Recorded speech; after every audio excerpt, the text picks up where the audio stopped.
Podcast Mabit Media. Bismillah, Assalamualaikum warahmatullahi wabarakatuh. Waalaikumsalam warahmatullahi wabarakatuh. Alhamdulillah, wassalatu wassalamu ala rasulullah wa ba'd. Berjumpa lagi kita dalam podcast Mabit Media. Masya Allah, barakallahu fiik, Bang. Insyaallah, ini part 2 ya Ustaz ya. Part 2 ini, Nah, Masya Allah. setelah tadi di video sebelumnya kita sudah membahas bersama Ustadz mengenai gambaran bagaimana pelayanan ibadah umroh bersama Mabit. Mabit, Masya Dan di part 2 kali ini kita akan membahas perihal masih seputar ibadah umroh juga Allah. Ustaz. Insya Allah. Namun di sini kita ada lebih concern pada satu topik yaitu perihal wisatanya Ustaz. Iya, Masya Allah, barakallahu fiik. Nah, jadi banyak sekali jamaah yang bertanya nih Ustaz perihal ini, sebenarnya umroh itu murni ibadah saja atau bisa sambil disandingkan dengan wisata religi begitu Ustaz. Iya, Masya Allah. Nah, dan kali ini kita masih bersama guru kita Ustadz Syahrul Budiman Habibi Harhab LC Masya Allah, untuk barakallahu membahas topik kali ini. Nah, karena kita harus ketahui juga Ustadz, ketika umroh bersamaan dengan wisata, Iya, bagaimana hukumnya, iya, plus minusnya, iya, kemudian agar esensi ibadahnya itu tidak hilang Ustadz. iya, benar. Nah, jadi saksikan video ini kita akan bahas dengan Ustadz. Nah, sebelumnya gini dulu Ustadz. Kalau kita mulai dari pondasi utamanya dulu Ustadz. Umroh itu kan sebenarnya dimaksudkan sebagai ibadah. Iya. Nah, itu penjelasannya seperti apa Ustadz? Apakah ada makna dan nilai yang harus dipahami jamaah ketika menunaikannya atau bagaimana Ustadz? Iya, Masya Allah, barakallahu fiikum Bang Iqbal. Bismillah, tsumma salatu wassalamu ala rasulillah wa ala alihi wa sahbihi wa mawalah wa ba'du. Umrah ini adalah salah satu ibadah kita kepada Allah, Bang. Umrah ini. Dan umrah ini disebut haji kecil. Terkait hukumnya para ulama berbeda pendapat. Tetapi Imam Ahmad, Imam Syafi'i, dan Imam Bukhari ya mengambil pendapat bahwasanya umrah ini hukumnya wajib. Okay. Banyak dalil yang menyebutkan tentang kewajiban umrah ini ya. Karena dia haji kecil. Allah mengatakan wa atimmul hajja wal umrata lillah. Allah sandingkan umrah dengan haji. Kita tahu kalau haji jelas hukumnya wajib bagi yang mampu kan, tidak ada khilaf dalam hal itu. Tapi kalau dalam hukum umrah memang ada khilaf di kalangan para ulama. Tetapi ini dalil yang kuat mengindikasikan bahwasannya umrah itu wajib karena Allah sandingkan dengan haji. Wa atimmul hajja wal umrata lillah. Dan sempurnakanlah haji dan umrah. Nah, berarti ini sebagai isyarat ya kita juga wajib ya melakukan ibadah umrah. Bahkan dalam riwayat Aisyah, dia pernah bertanya kepada Nabi SAW, alan nisa'i jihad, ya, apakah wanita itu diwajibkan berjihad? Qala na'am, jihadun la qitala fih. Iya, kata Nabi SAW, wanita itu ada jihadnya, tetapi jihad yang tidak ada yang namanya pertumpahan darah. Nah, yang dimaksudkan jihad di sini adalah al-hajj wal umrah kata Nabi. Disandingkan Nabi SAW dengan umrah lagi. Dengan haji lagi. Nah, ini mengindikasikan bahwasannya wajibnya apa? Ibadah umrah. Walaupun memang disebutkan dalam riwayat ketika datang seorang A'rabi itu Arab Badui. Datang kepada Nabi SAW, dia bertanya, Bang. Dia bertanya, awajibatun hiya al-umrah, awajibatun hiya, umrah itu apakah dia wajib? Kata Nabi SAW, la, tidak. Wa anta tamira, tapi kalau kamu berumrah, kata Nabi SAW, khairun laka, lebih baik bagimu. Memang di dalam hadis ini disebutkan Nabi SAW ya mengatakan tidak, tetapi dalam kualitas hadisnya disebutkan bahwasanya hadis ini dhaif. Nah, maka memang yang paling kuat umrah itu wajib, tapi tetap sebagaimana haji ya, umrah wajib bagi yang mampu. Makanya dalam hadis yang marfu dari Jabir bin Abdullah ya, dia mengatakan al-hajju wal umrah faridatan. Haji dan umrah itu adalah dua fardu. Dua fardu berarti dua wajib. Nah, dan kalau dilihat dari haji, dia adalah rukun Islam, Bang, rukun. Nah, artinya kalau udah dikatakan rukun, maka ini sesuatu yang kita katakan sangat harus dilakukan oleh seorang muslim. Namun untuk perihal haji dan umroh harusnya adalah bagi mereka yang mampu fisik, ya kan Bang, mampu finansial begitu. Nah, jadi memang landasan bahwasanya umroh ini adalah ibadah itu sangat jelas. Nah, jadi ini yang perlu kita perhatikan dan esensinya kita harus kembalikan bahwasannya umroh ini adalah bentuk takarub kita, bentuk cara kita taat bertakwa kepada Allah Subhanahu wa taala. Nah, jadi itu dulu memang yang perlu kita sadari bahwa namanya ibadah itu tidak ada yang nikmat sebenarnya. Hukum asalnya atau hikmah asalnya faidah itu tidak ada yang nikmat, Bang. Ibadah itu tidak ada yang nikmat, ibadah itu. Ibadah itu pasti menyusahkan. Walaupun kita menggunakan fasilitas yang bagaimana mantapnya, tetap ya namanya ibadah itu ya menyusahkan, melelahkan. Ya, walaupun dia seorang raja yang mampu, kita bilang, dia tetap wajib berdiri ketika apa? Ketika sholat ibaratnya. Bukan berarti dia raja dia boleh duduk kecuali dia lemah, sakit. Nah, ini tidak ada masalah, Bang. Jadi tetap yang namanya susah, lelah di dalam ibadah itu sudah menjadi hal yang pasti. Maka itu yang perlu kita sadari bahwasanya ibadah itu pasti bisa kita katakan tidak disukai oleh nafsu, tidak disukai oleh syahwat. Nah, disinilah tantangan bagi kita yang mungkin nanti pembahasannya umroh plus wisata. Nah, di situ Bang, Allah alam bisawab. Jadi Masya Allah ya Ustaz ya, umroh tadi itu disandingkan dengan haji perihal keutamaannya ya Ustaz ya. Benar Bang. Jadi memang selain yang Ustaz sampaikan tadi itu, umroh ini ibadah fisik yang betul sekali mengharuskan orang yang melaksanakannya menggunakan fisiknya ya Ustaz. Iya, benar. Jadi Ustaz, gini Ustaz. Kan sekarang nih ada istilah yang namanya wisata religi. Iya, benar. Nah, wisata religi. Tadi kita udah bahas sudut pandang pengertian mengenai umrohnya. Iya. Nah, ada yang namanya wisata religi. Jadi sebenarnya dalam Islam sendiri, Ustaz, apakah ada definisi tersendiri mengenai wisata religi yang dimaksud atau tempat apa saja sebenarnya yang bisa dikatakan wisata religi dalam Islam, Ustaz? Benar Bang, Masya Allah, barakallahu fiik Bang. Jadi wisata dalam Islam itu ada. Hanya saja yang perlu kita pahami bahwa apakah wisata di sini maknanya siyaha. Siyaha itu bisa kita bilang jalan-jalan Bang ya. Ya, jalan-jalan dia lebih umum dia. Wisata ini lebih umum. Nah, atau dia maksudnya adalah ziarah. Nah, ziarah ini Bang, ya dia cenderung dibahasakan ke dalam ibadah Bang. Kuntu nahaitukum an ziyaratil kubur fal'an fazuruha kata Nabi. Dulu aku melarang kalian ziarah ke kuburan, sekarang ziarahilah. Berarti mengunjungi kuburan sunnah.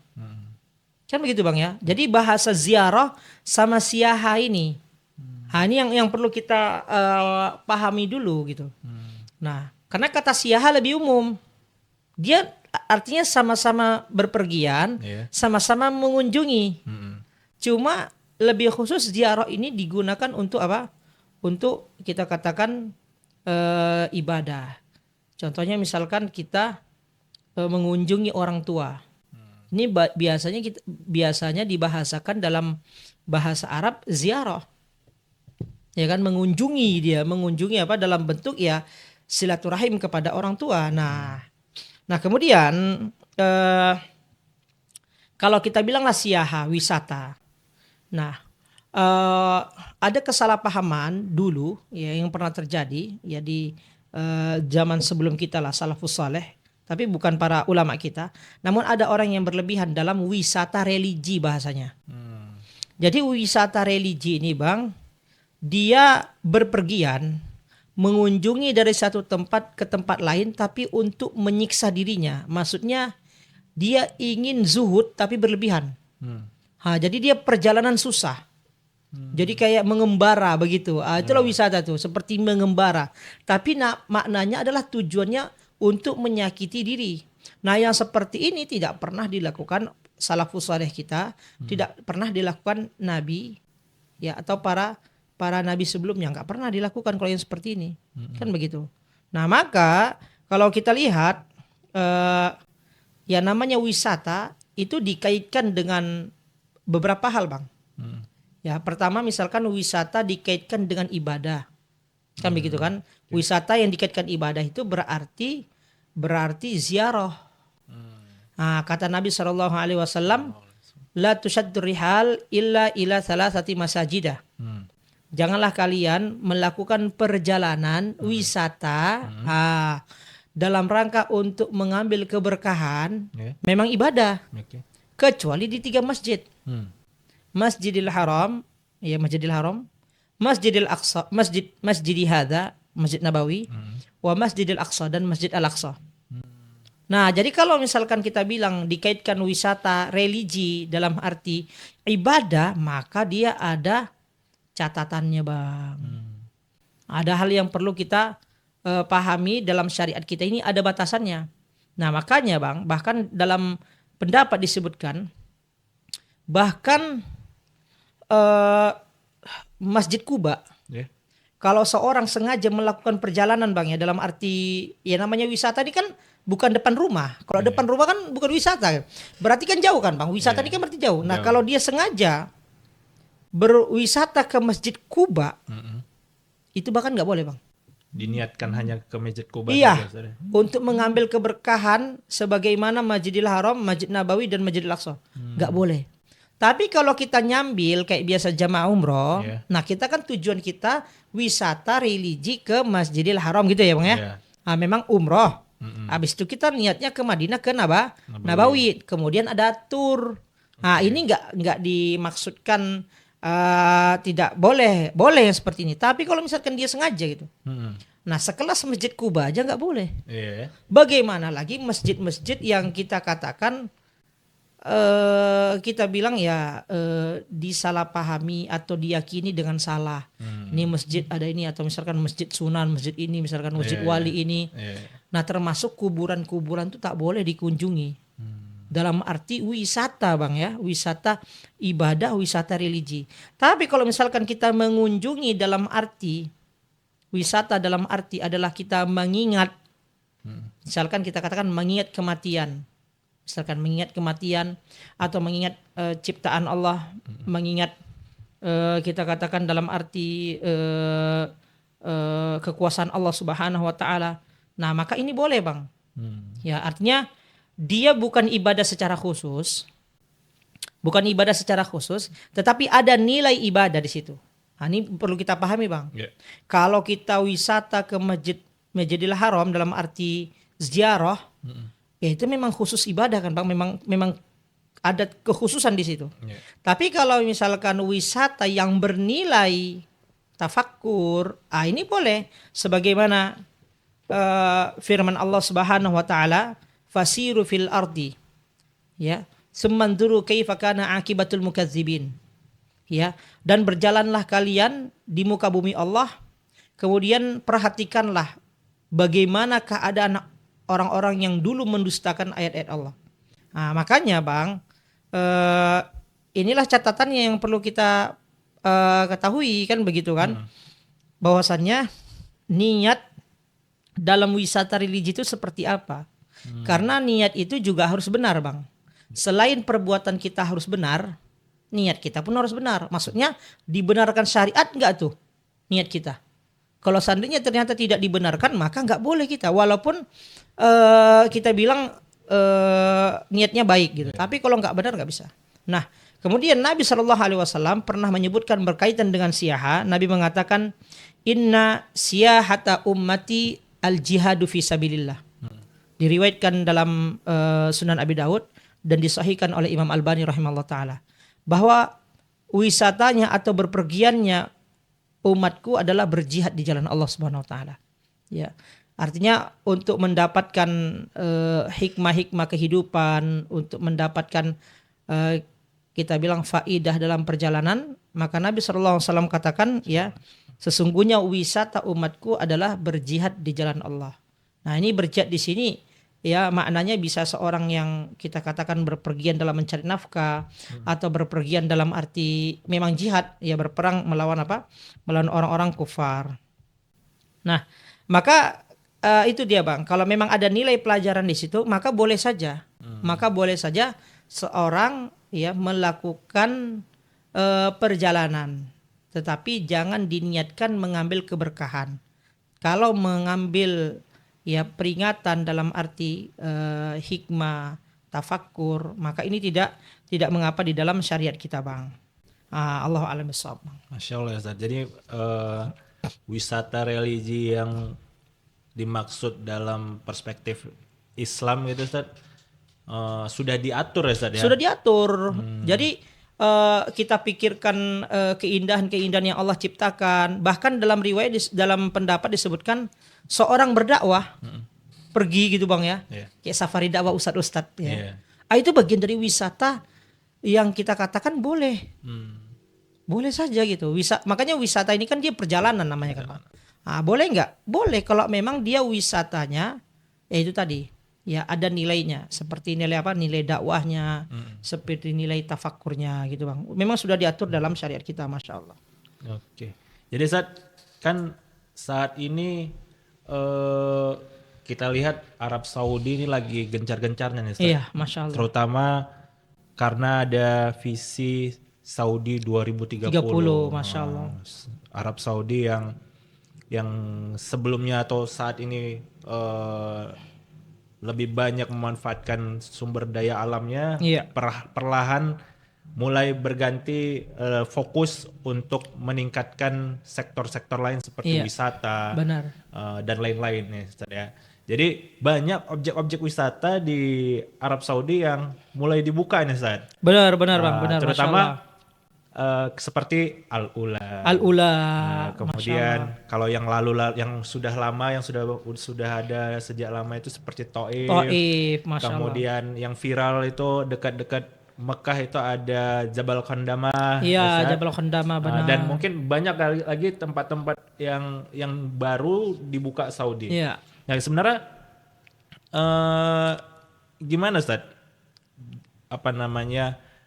Kalau dari sisi sejarah atau dari nilai ibadah, tadi kan kalau yang udah ditentukan itu kan Masjidil Haram, Masjidil Aqsa, dan Masjid Nabawi kan Ustaz. Nah ini umroh plus tempat-tempat tadi itu Ustaz. Nah itu kalau secara pandangan Ustaz bagaimana Ustaz kira-kira?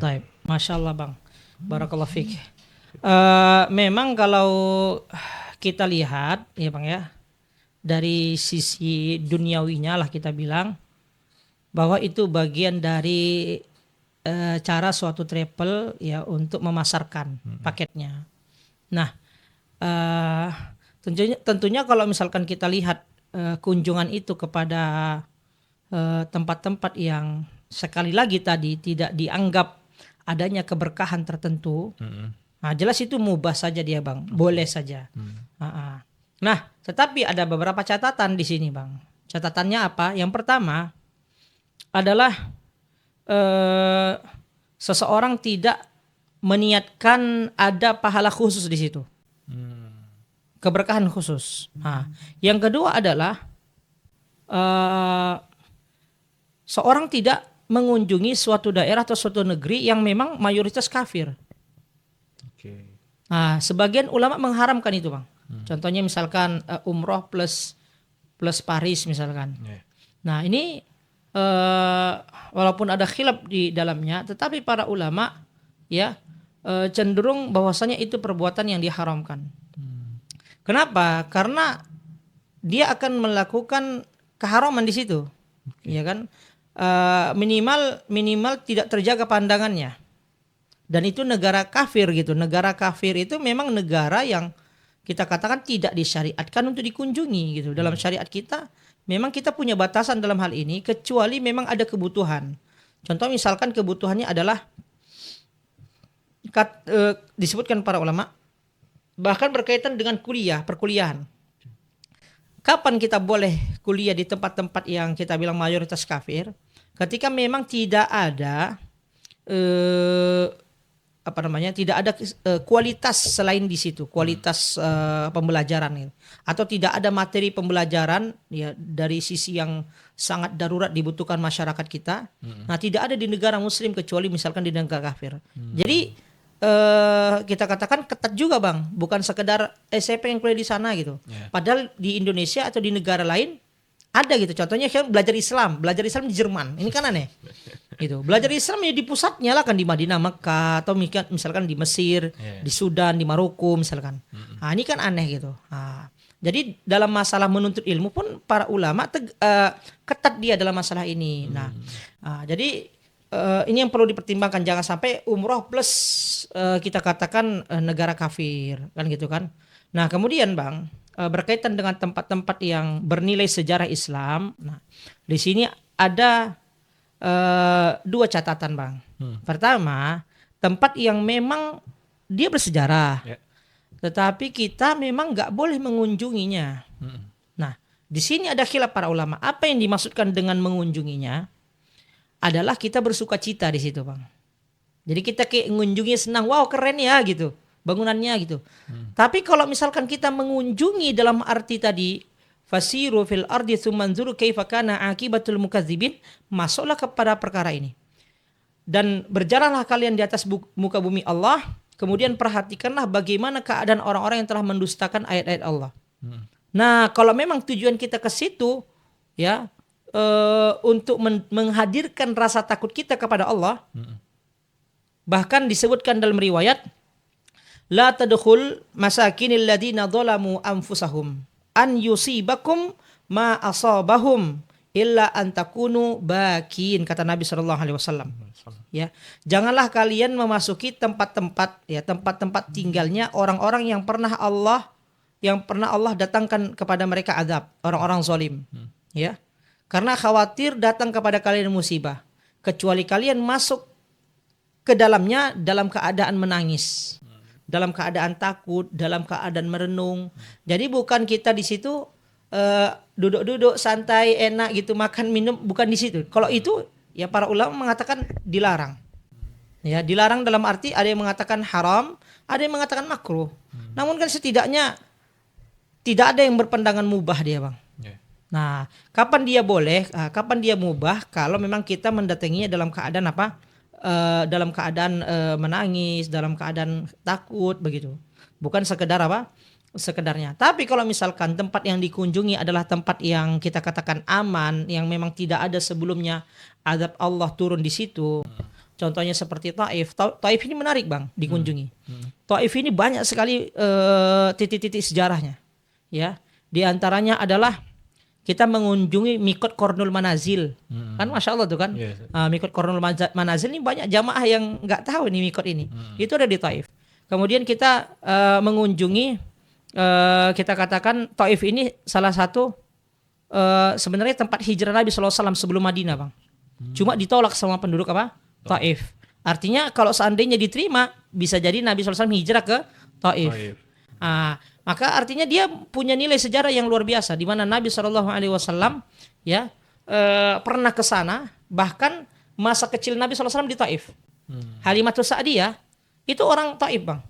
Jadi Halimatus Sa'diyah bawa Nabi SAW ke sana. Jadi masa kecil Nabi itu di tempat udara yang segar. Kota Makkah kan nggak segar kan gitu ya. Taif kan segar bang ya. Jadi tempat-tempat seperti ini yang memang kita katakan bernilai sejarah tanpa adanya catatan pernah diazab. Walaupun hampir pernah bang ya. Iya hampir pernah. Mau ditimpakan ya. Malaikat al-akshabain menawar. In syi'ta utbiqa alaihim al-akshabain.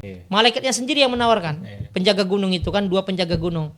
Ya kalau kau mau aku timpakan 2 gunung ini ke penduduk Taif. Tapi Nabi SAW la bal arju ya an yukhrijallaha ta'ala min aslabihim Man ya'budullah wa la yusyriku bihi syai'an. Nabi SAW menolak. Ini di antara kasih sayang Nabi SAW kepada kita. Tidak, bahkan aku berharap ya akan keluar atau lahir dari mereka keturunan yang beribadah kepada Allah dan tidak pernah menyekutukannya. Dan memang penduduk Taif semuanya Bang ya, penduduk Taif asli semuanya beriman, semuanya muslim, semuanya. Nah, kita mengunjungi tempat itu yang pernah hampir kita katakan ditimpa. Nah, jelas ini menarik Bang untuk dikunjungi. Namun memang catatan lainnya Bang. Kemarin kita ke Taif ya? Pernah ya kan? Ini antara berita enak atau tidak enak ya. Berapa sholat kita lewati emang di Masjidil Haram? Zuhur nggak di Masjidil Haram. Asar nggak di Masjidil Haram. Maghrib nggak di Masjidil Haram. Nah, inilah catatannya. Nah, sebenarnya ini resiko yang memang harus diambil siapa saja Bang ya. Maksudnya gini. Kalau dia menghabiskan waktunya di Masjidil Haram, berarti dia nggak ke Taif. Nggak ke Taif dia ya kan. Nah, kalau dia ke Taif ya itu tadi ada beberapa sholat yang dia lewati. Nah, terkait Al-Ula Bang, ana dapat informasi bahwasanya Al-Ula ini masih jauh dari tempat yang Allah timpakan. Ya, pada kaum Nabi Saleh ya, kaum Samud ya. Nah, ana dapat informasi itu masih jauh dari situ Bang. Makanya insyaallah husnuzan kita pemerintah Saudi masih mendengarkan para ulamanya lah. Ya, kalaupun mereka buat wisata mungkin ya tidak pas di tempat itu. Ya, jadi husnuzan kita bahwa bukan di sanalah ya tempat di mana diadab, walaupun memang mirip-mirip Bang ya. Karena memang ada bangunan-bangunan yang diukir begitu Bang ya, jadi rumah, jadi tempat tinggal. Tapi informasi yang Anda dengar, Al-Ula itu belum masuk daerah yang Allah Subhanahu wa taala azab. Makanya Nabi SAW kalau melewati tempat seperti itu, Nabi SAW berjalan cepat, ya kan? Nah, mungkin itu kita perhatikan Bang, ya. Kalaupun misalkan negara Muslim, catatannya ya apa yang kita dapat dari situ, nilai sejarah apa yang kita dapat, faidah apa yang kita dapat. Kalau misalkan sekedarnya ini perlu catatan gitu, umroh plus Dubai. Apa yang kita ambil di situ? Ini yang perlu kita tawarkan ke jamaah apa gitu. Kalau misalkan sekedar, mohon maaf Bang ya, sekedar melihat bagaimana kemegahan, kita tahu bagaimana Dubai sekarang kan. Nah, kalau sekedar melihat itu Bang, khawatir kita kan mengantarkan jamaah kepada dosa karena ya pakaian-pakaian di sana pun kita sudah paham gitu. Terus adanya air mancur menari itu pakai musik. Nah, ini gimana ceritanya kita ajak jamaah malam hari menonton air terjun menari pakai musik. Ini aneh ini. Ini aneh nih Bang, ini keliru sekali kan gitu. Apalagi kita memahami bahwasanya musik ini haram. Apalagi ditambah bercampur di situ. Maka apa sih yang kita tawarkan ke Dubai? Akan gitu kan. Uzbekistan, apa biasanya? Mesir banyak sejarah di situ. Termasuk negerinya para nabi di situ. Turki Masya Allah. Kekhilafaan terakhir kan Turki Utsmani. Nah, maka kita ambil memang faidah-faidah. Adapun mata yang kita katakan terfitnah dengan keadaan-keadaan di sana, ini memang di mana aja pun kita sulit Bang ya. Untuk menghalanginya lah. Sama kayak di Indonesia lah. Di Indonesia sama gitu. Hanya saja ya kita pribadi lah. Sama travel benar-benar menyadarkan jamaah dan memahamkan kepada jamaah bahwa maksud kita umroh plus Turki adalah kita ingin mengunjungi tempat-tempat yang bersejarah ini yang memang sangat menambah wawasan keislaman kita. Ini kabar tentang kekhilafan ya, di Mesir juga begitu. Misalkan umroh plus Yaman juga begitu misalkan. Nah, jadi perlunya rincian-rincian maksud dari umroh plus apa itu Turki itu apa sih yang mau dikunjungi. Karena kita khawatirkan kalau sekedar jalan-jalan saja ini sayang uangnya Bang, ya kan, sayang uangnya. Ke situ bisa 10 juta juga mungkin kan, kurang lebih lumayan. Allahu a'lam Bang. Masya Allah. Jadi memang ada plus, ada minusnya. Ada plus, ada minusnya Bang, Masya Allah. Tempat-tempat wisata yang dikunjungi baik itu di Mekah dan Madinah ataupun plus negara-negara lain ya Ustaz ya. Benar, Masya Allah. Tinggal nanti misalnya kita memilih sebuah paket travel yang ada plus-plusnya itu, ya kita pelajari lah Ustaz ya. Iya. Apa ada nilai apa di balik itu atau ada sejarah apa di balik itu untuk Benar. supaya kita nggak sia-sia juga ke sana gitu Betul, Ustaz, ya. betul, Bukan Bang. sekedar jalan-jalan doang ya. Iya, Ustaz, ya. jalan-jalan doang jangan. Terutama biasanya di Mabit gini kan Ustaz. Kita biasanya kalau ada kayak gitu ke kotanya negaranya itu dulu Iya. baru umroh. Umroh. Nah, jadi nilai-nilai atau nuansa-nuansa umrohnya itu belakangan dia. Iya benar. Gitu kan Ustaz. Biasanya di benar. Mabit gitu kan Ustaz. Jadi sampai ke Indonesia yang terbekas adalah umrohnya gitu ya. Bukan yang terbekas adalah Turkinya, Mesirnya gitu ya. Iya benar, di Mabit biasanya didahulukan dulu mengunjungi ke negara yang dimaksudkan ya untuk kita tur tambahan lah bahasanya Bang ya. Iya, iya. Gitu. Benar-benar Masya Allah, Alhamdulillah. Insya Allah lah Mabit memang berusaha untuk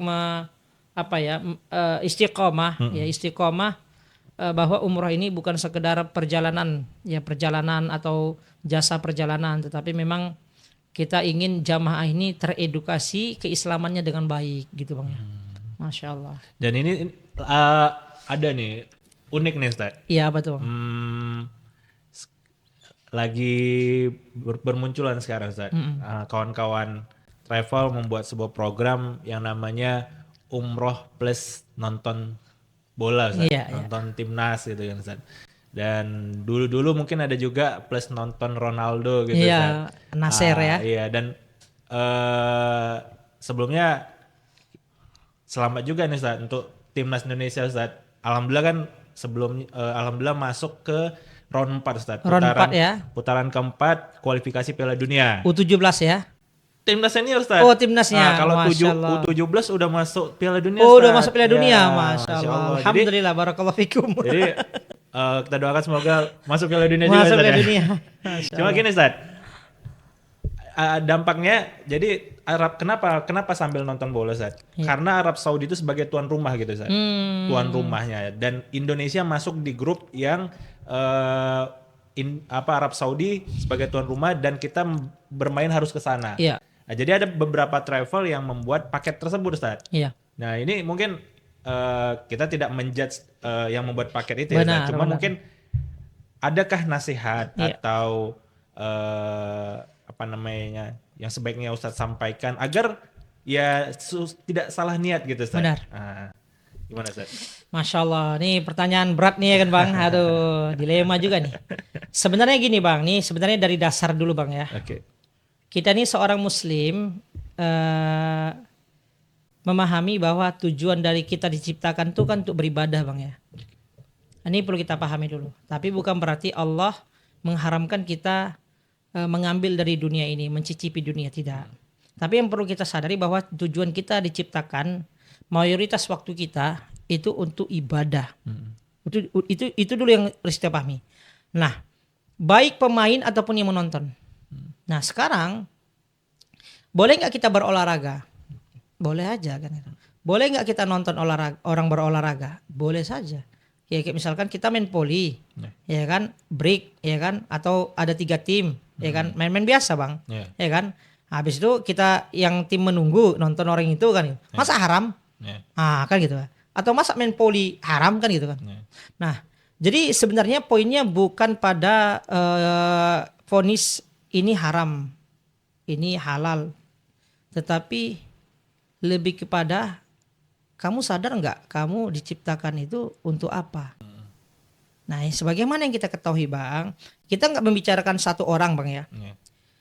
Orang yang main bola, kita bilang lah ya, orang yang main bola, kira-kira waktunya habis untuk apa Bang?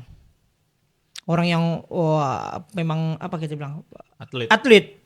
Kira-kira waktunya habis untuk apa? Untuk bola lah. Pagi bola, ya siang bola. Sore bola, malam bola, ya. Dan disadari, ya apa tidak, sebenarnya kalau kita ngomong dari hati ke hati kepada dia yang main itu, Al-Quran dibaca nggak nih satu hari ini? Jangankan satu hari ini, 1 tahun ini pun nggak ada. Kenapa? Karena sibuk dengan dunia. Nah, seorang Muslim yang meyakini bahwasanya dia diciptakan untuk ibadah, kira-kira gimana tuh jadinya? Gimana tuh? Nah, jadi apakah kita Poinnya di sini. Apakah kita berolahraga harus menjadi seperti atlet begitu yang habis waktunya seperti orang kafir? Orang kafir ya kita bilang wajar dia habis waktunya untuk bola. Karena memang tidak ada pemahaman atau keyakinan dia diciptakan untuk beribadah kepada Allah. Kan begitu. Nah, kebebasan mereka lah di dunia. Surga mereka lah di dunia. Sedangkan kita tidak. Kan begitu. Nah, jadi Bang, apakah harus seorang muslim ini jadi pemain bola gitu? Kan begitu. Apakah harus sampai seperti itunya gitu? Ya, nggak cukupkah kita bermain? Tujuan olahraga ini apa Bang? Salah satunya untuk kesehatan kan gitu ya. Ya cukuplah kita janjian main futsal yo, udah selesai kan? Kan nggak mesti kita saya pengen jadi atlet ini. Nah, jadi ini yang perlu coba direnungi. Kenapa? Karena waktu kita akan tersita banyak untuk itu. Kita kalau mau jadi ahli, maka waktu kita harus banyak di situ kan Bang. Iya. Maka seorang yang ahli ibadah ya pasti lebih banyak beribadah. Ahli Al-Quran pasti lebih banyak dengan Al-Quran. Ahli bola berarti lebih banyak kepada bola. Seorang muslim waktunya banyak untuk bola. Ini kan aneh. Nah ini menjadi renungan kita. Ini menjadi renungan kita saja. Ini menjadi renungan kita. Baik. Kemudian masuklah kepada penontonnya. Nah, kalau nonton sekedarnya, ya boleh-boleh aja nonton sekedar, nonton bola sekedar. Tapi kalau misalkan berjam-jam, kayak yang Ana dengar bahwa dijual tiket misalkan ya, jual tiket, satu tiket untuk 2 pertandingan. 2 pertandingan itu Bang, katanya dari habis asar sampai habis maghrib lagi lanjut. Jadi habis asar pertandingan, habis maghrib pertandingan. Itu sholatnya gimana, zikirnya gimana, baca Qurannya gimana. Ya kita masa harus ibadah terus, bukan itu maksudnya ibadah terus, bukan. Tapi mayoritas waktu kita gitu. Nah jadi kalau misalkan sampai seperti itu kayak mana coba? Apakah harus kita menonton bola, mohon maaf, sebagaimana orang-orang kafir nonton bola kan? Kalau orang kafir mana ada bahasanya peraturan hukumnya kan gitu kan? Gak ada mereka sholat kan gitu. Apa? Gak ada kan gitu. Ya mereka terserah gitu. Mau dari pagi sampai pagi mereka untuk dunia gak ada masalah karena memang mereka kafir. Tapi itu akan menjadi masalah bagi kita kan begitu. Nah, jadi yang perlu kita pahami bahwa min husni islamil mar'i tarkuhu ma la ya'nihi. Ini dasar sekali nih Bang. Dari baiknya Islam seorang meninggalkan yang tidak layak baginya. Nah, maksudnya gini. Apa acuan layaknya kan gitu ya? Ya acuan layaknya ya sekedarnya saja gitu. Apakah harus berjam-jam gitu? Kayak kita main game lah, main yang lain gitu. Apakah harus berjam-jam? Kan gitu. Nah, makan apakah harus berjam-jam? Kan gitu kan. Ya, yang berjam-jam itu ya kita ngobrol perkara agama, itu yang berjam-jam. Belajar untuk ilmu itu yang berjam-jam kan gitu. Ibadah itu yang berjam-jam. Nah, untuk nonton bola nggak mungkin nggak berjam kan Bang. 90 menit ya kan Bang. Itu minimal pertandingan bolanya. Kita datang sebelum itu. Pulang sesudah itu bisa satu atau setengah jam gitu. Berarti berapa banyak waktu kita habis untuk nonton bola gitu. Ini dulu nih yang perlu kita bangun kesadaran umat Islam ya, umat Islam. Makanya kita harus sadari dulu bahwa kita ada keterbatasan. Kita seorang muslim ada keterbatasan kita dengan orang kafir. Itu perlu kita sadari. Gak mesti kita seperti orang kafir. Iya kan? Hobinya, juaranya, sporternya. Apakah kita harus sampai seperti itu kan begitu? Nah, kemudian di satu sisi mau nggak mau kita mengidolakan kan begitu ya, mengidolakan satu dari 2 pemain atau berapa pemain. Ya, ini secara umum lah kita bilang bahwa pemain bola itu Islam dan kafir. Nah, kebetulan yang kita idolakan kafir, cobalah. Gimana ceritanya seorang mengidolakan orang kafir? Ya, kata Nabi SAW, ya, la yuhibbu ahad qauman illa husyira ma'ahum yaumil qiyamah. Tidaklah seorang mencintai satu kaum melainkan dia akan dikumpulkan nanti di akhirat bersama mereka yang dia cintai. Bayangkan aja Pak. Kalau mereka mencintai pemain-pemain yang kafir, bagaimana kita dikumpulkan sama orang-orang seperti itu? Nah, ini yang menjadi renungan kita, ya kan Bang. Kemudian juga disebutkan ya dikhawatirkan adanya aurat-aurat yang terlihat di situ. Nah, kan gitu kita nggak tahu tuh di arena bola itu di stadion itu ada wanita-wanita yang kita katakan kurang baik auratnya. Pokoknya Bang, sedetail itulah kita memikirkan untuk keimanan kita. Gitu. Sedetail itu untuk kita ini kalau mikirkan untuk dunia detail kali kan Bang. Iya, tukang untuk listrik ini. Kita yang ahli, pandai gak dia ini. Kita setel kayak gini segala macam. Nah, jadi untuk perkara iman kita pun memang sedetail itu. Maka Bang, kita bilang ya bahwa umroh plus nonton bola tidak dibenarkan. Umroh plus nonton bola dari ya catatan yang kita sebutkan tidak dibenarkan. Nggak benar itu. Umroh seperti itu nggak benar gitu. Gimana ceritanya benar dia? Ya, maksudnya dia boleh kasih suatu landasan. Gimana ceritanya benar? Kalau misalkan kita bilang nonton bola ini mubah, oke. Gimana ceritanya perkara mubah itu seperti perkara yang utama, umroh plus apa? Nonton bola. Jadi dia sandingkan umroh plus nonton bola. Dibuatnya di situ Ka'bah, Masjidil Haram, sampingnya stadion. Cobalah, ini contoh ya. Coba pikirkan.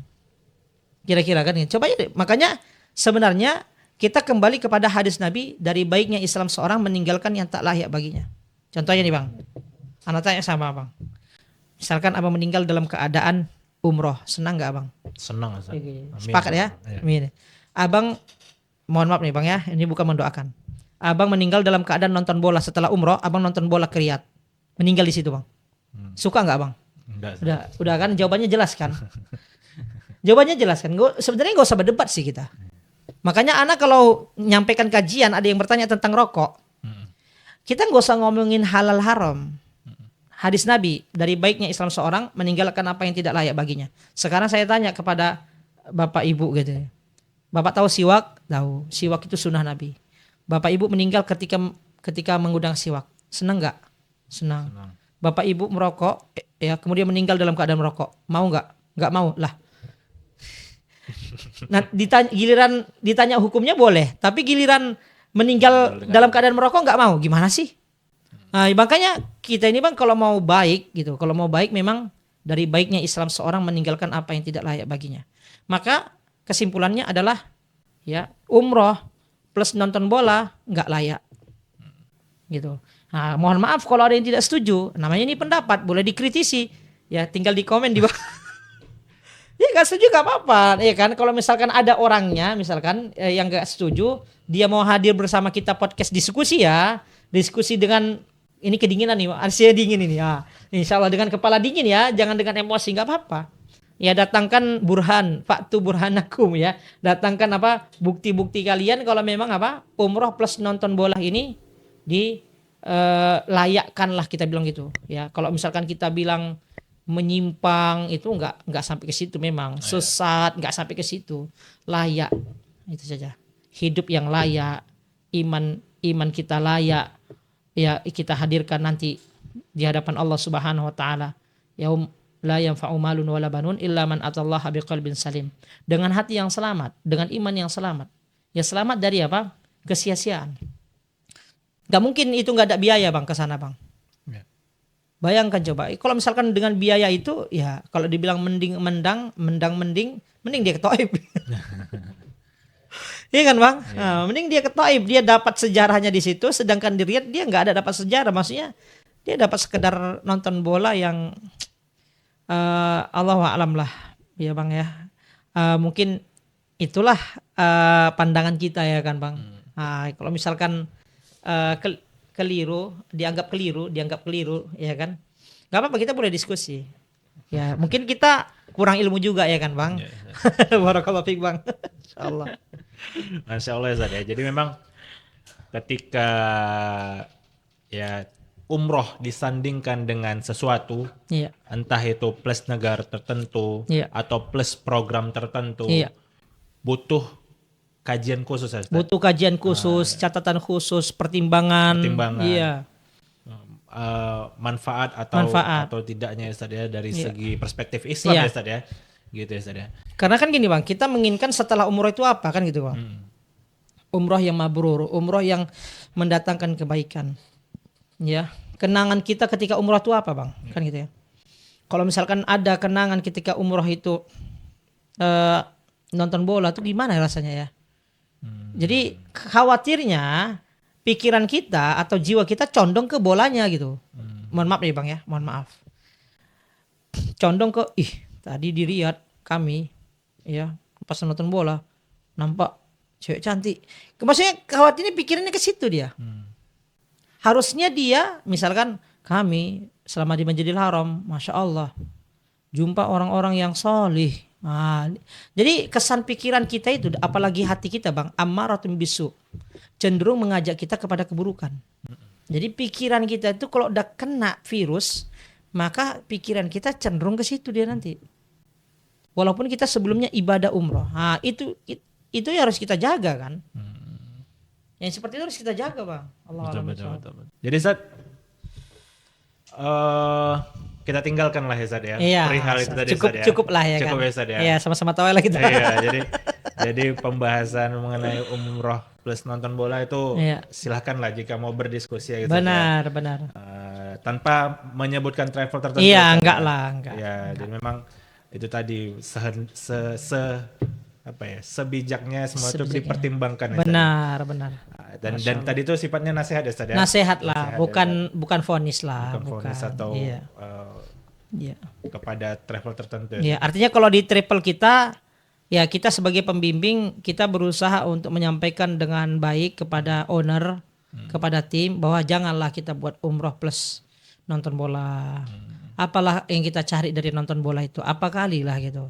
Masa kita sia-siakan waktu kita di Arab Saudi, ya kita tinggalkan Madinah, Mekah, kita korbankan itu untuk nonton bola. Ya kita sampaikan dengan cara yang baik lah. Kalau seandainya di travel ini ya. Iya. Tapi waliyadzubillah. Ya.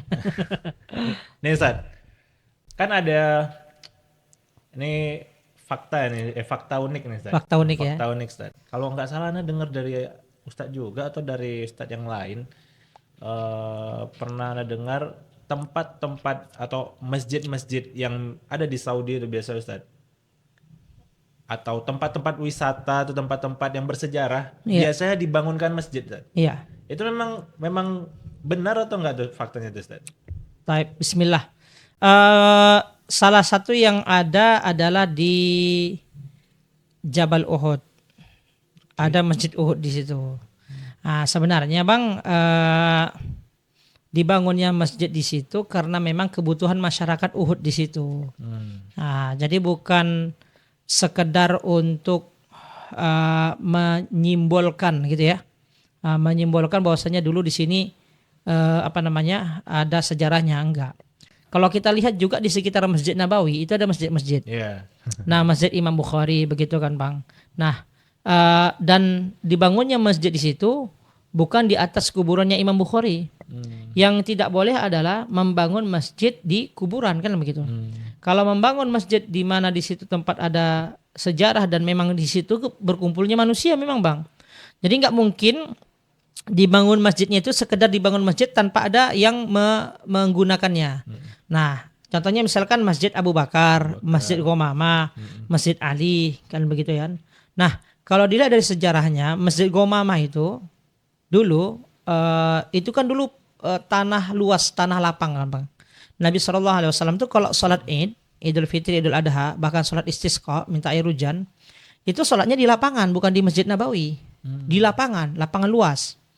Nah, untuk kita katakan mengingat bahwasannya di situ pernah terjadi peristiwa Nabi SAW menyolatkan, kemudian Nabi SAW mengimami manusia dan dinaungi dengan awan hitam, maka dibangunlah di situ masjid, dan itu masih digunakan masjid itu, masih digunakan gitu, walaupun digunakan mayoritasnya sholat sunnah begitu Bang ya.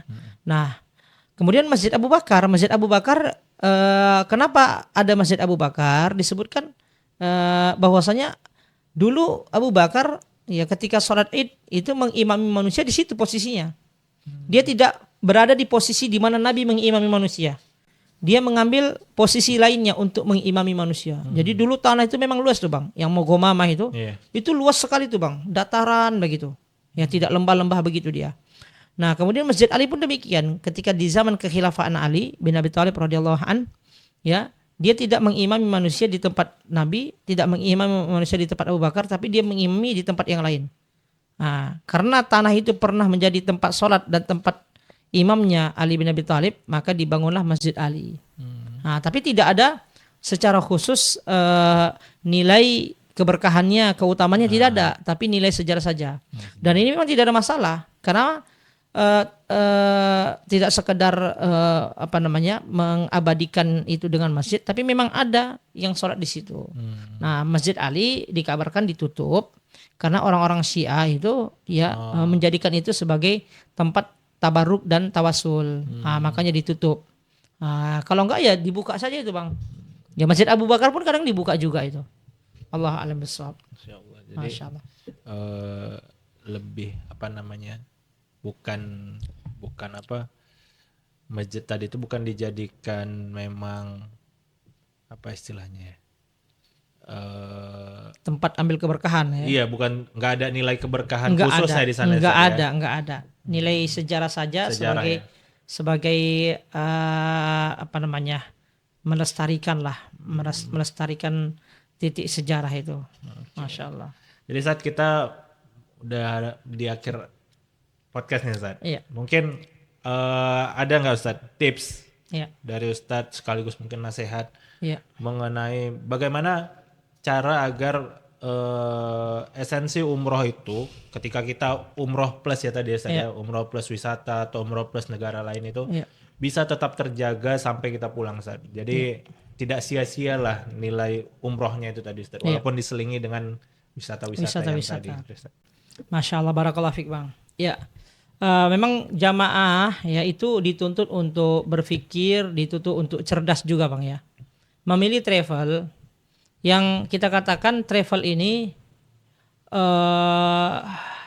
kecondongannya ini apakah memang sekedar wisata begitu Bang ya. Sekedar wisata.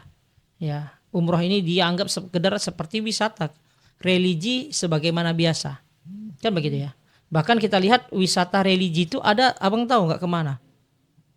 Candi Borobudur, dia bilang wisata religi. Ada yang seperti itu Bang. Ya waliyadzubillah ya. Muslim ya ini. Muslim, ada muslim seperti itu ya. Atau wisata ke kuburan-kuburan ini keliru. Nah, tentunya ini kita bisa deteksi pada wadah itu, travel itu. Kita harus tahu nih travel ini seperti apa pemahaman Islamnya. Kemudian pembimbingnya siapa nih?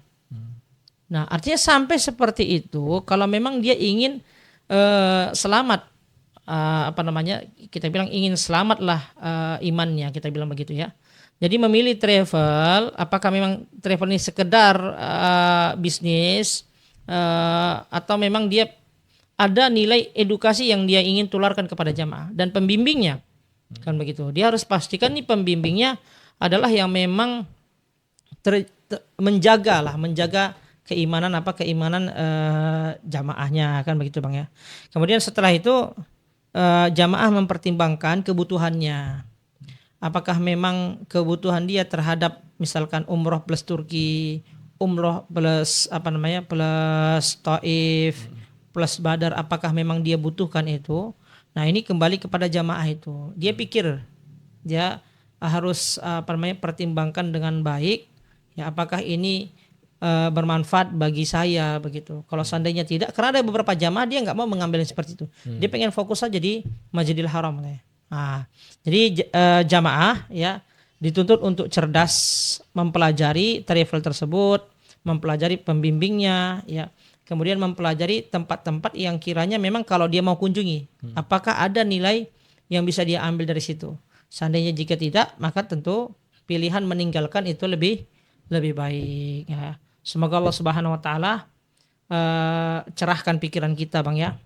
Ya Allah jernihkan hati kita supaya kita memilih yang terbaik untuk kehidupan akhirat kita. Allah alam bissawab. Gitu aja Bang. Masya Allah. Semoga terima kasih banyak Ustadz. Ya. Semoga para penonton Mabit Media bisa tercerahkan, Insya Allah, atas nasihat dan penjelasan yang Ustadz sampaikan tadi. Benar. Dan semoga juga kita semua paham bahwa inti ibadah umroh itu adalah sebenarnya ibadah ya Ustaz. Benar, ibadah. Ibadahnya Ustaz. Ya, adapun jika ada wisata atau nilai tambah lainnya itu kita harus menjaga niatnya Pertimbangkan, ya, Ustaz. Pertimbangkan ya, ya, Ustaz, agar jangan sampai salah niat ya Ustaz. Betul sekali. Oke. Masya Allah. Oke, mungkin itu aja Ustaz. Ya, barakallahu fiik, Bang. Insyaallah. Topik kita hari ini insyaallah. udah ada dua part ya Ustaz. Dua part, Masya Allah. Part pertama tadi gambaran seperti apa umroh bersama Mabit. Ya. Dan part kedua ini membahas tentang umroh dan wisatanya. Iya, yang agak sensitif ya kan. Mungkin itu saja. Iya, jangan lupa jika ada pertanyaan bisa komen di kolom komentar dan ikuti video-video atau konten-konten dari Mabit Tour di sosial medianya yang ada di Instagram, Facebook, TikTok dan juga YouTube.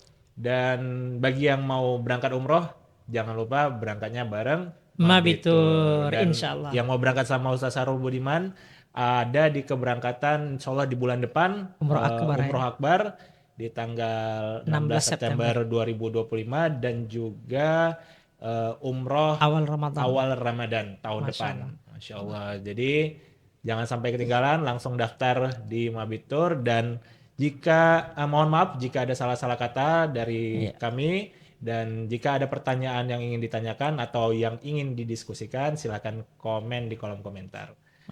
Begitu saja. Terima kasih sudah menonton. Kita tutup dengan doa kafaratul majelis. Subhanakallahumma wa bihamdika asyhadu an la ilaha illa anta astaghfiruka wa atubu ilaik. Assalamualaikum warahmatullahi wabarakatuh. Waalaikumsalam warahmatullahi wabarakatuh.